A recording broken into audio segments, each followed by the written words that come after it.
Never mind when I said scratch that, that actually does work. So if we do 818 minus 7f6 to save some time, we get 2. We have to scratch out the 8 and change that to 7. We carry 16. 17 minus 15 is another 2. And keep in mind that that is a hex value. So we have to multiply the 2 by 16. So 2 times 16 plus 2 is equal to 34. So that's a little bit of a shortcut that we could have done to just subtract the addresses. The end of that integer is 818. The start of school is 7f6. So that's where I got those two values. And we could just subtract them to find the number of bytes in hex and then convert that to decimal to get 34 instead.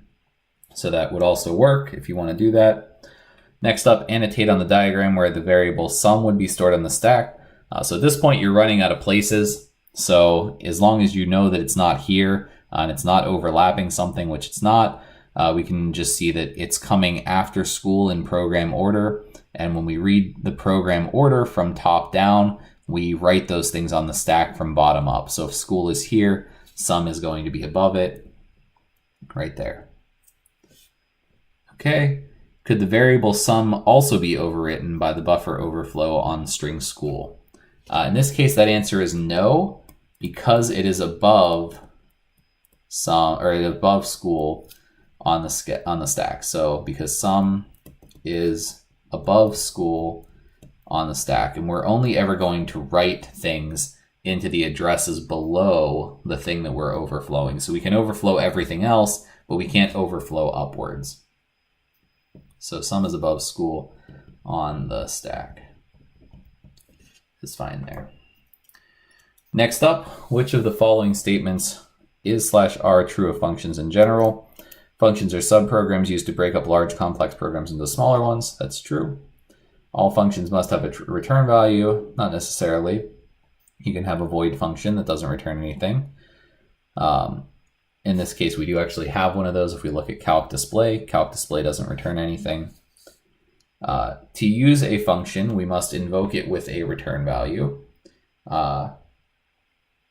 That is not true because we do not have to give a return value to a function when we call it. So that's just kind of a weirdly worded one. Functions can be declared after, below the main function. That's not true in this case. We need to declare the functions we're going to use before we use them. And we do the same thing with including stdio, right? We include stdio before we use printf and scanf.